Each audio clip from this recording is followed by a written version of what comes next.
आपल्या नृत्यकलेने अनेकांच्या मनावरती अधिराज्य गाजवणारी नृत्यांगना गौतमी पाटील सध्या आपल्यासोबत आहे। आपण तिच्यासोबत चर्चा करणार आहोत। दोस्ती दिलवाली हे सर्वांच्या भेटेला येते। दोस्तीची व्याख्या आपल्या माध्यमातून काय वाटते? दोस्ती म्हणजे जीव की प्राण असतं।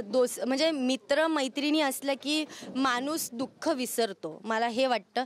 कारण मी जरी थोडीशी सॅड असले किंवा नाराज असले, रडले, तर त्यावेळेस मैत्रिणीसोबत असल्या ना तर खरंच खूप छान वाटतं। म्हणजे आपण आपलं सगळं विसरून जातो।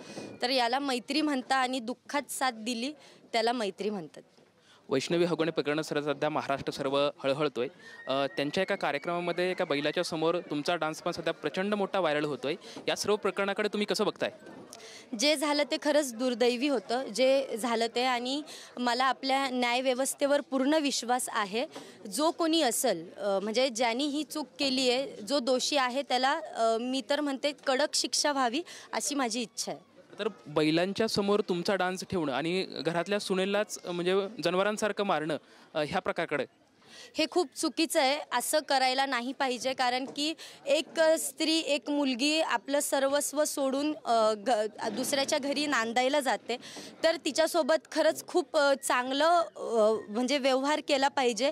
हे खरंच खूप चुकीचं झालंय जे झालंय ते, आणि यावरनं आपल्याला काहीतरी बरंच काही शिकायला मिळतंय की आता हे जे प्रकरण झालंय यावरनं त्यांच्या वडिलांनी पण एक स्टेटमेंट दिली की पोरींनो प्लीज म्हणजे प्रेम करू नका। आई घरातल्यांना विचारून जे काही ते खूप छान बोलले, खरंच शिकण्यासारखं आहे। आणि हे जे झालंय ते खरंच त्याला कडक शिक्षा मिळली पाहिजे ज्यांनी ही चूक केली आहे त्यांनी। मनोरंजन क्षेत्रामध्ये तुमचा एक चाहता वर्ग खूप मोठा आहे। एक महिला म्हणून, एक स्त्री म्हणून स्त्रियांना तुम्ही काय संदेश देणार ह्या संदर्भात? सारा मी म्हणजे मी हेच नाही, मी प्रत्येक वेळेस सांगत असते की महिला वर्ग कोणालाही घाबरायचं नाही। जे योग्य वाटतंय ते करा। आत्ता जे काही झालं, तुम्ही घाबरून गप्प बसता, मग याला कसं सांगू, त्याला कसं सांगू, घरातल्यांना कसं सांगू, नाही। ह्या गोष्टीला जेवढं लपवून ठेवणार ती गोष्ट तेवढी तुम्हाला त्रासदायक ठरेल। मी काय म्हणते, झालं ना तर फटकन बोलून पटकन त्यावर निर्णय घेऊन मोकळं व्हा। महिला म्हणून खरं तर न घाबरता त्याला उत्तर देणं हे गरजेचं आहे, अशी प्रतिक्रिया गौतमी पाटील यांच्याकडून आपल्याला मिळत आहे। कॅमेरामॅन सुशांत राऊत सोबत लक्ष्मण जाधव, टीव्ही मराठी, पुणे।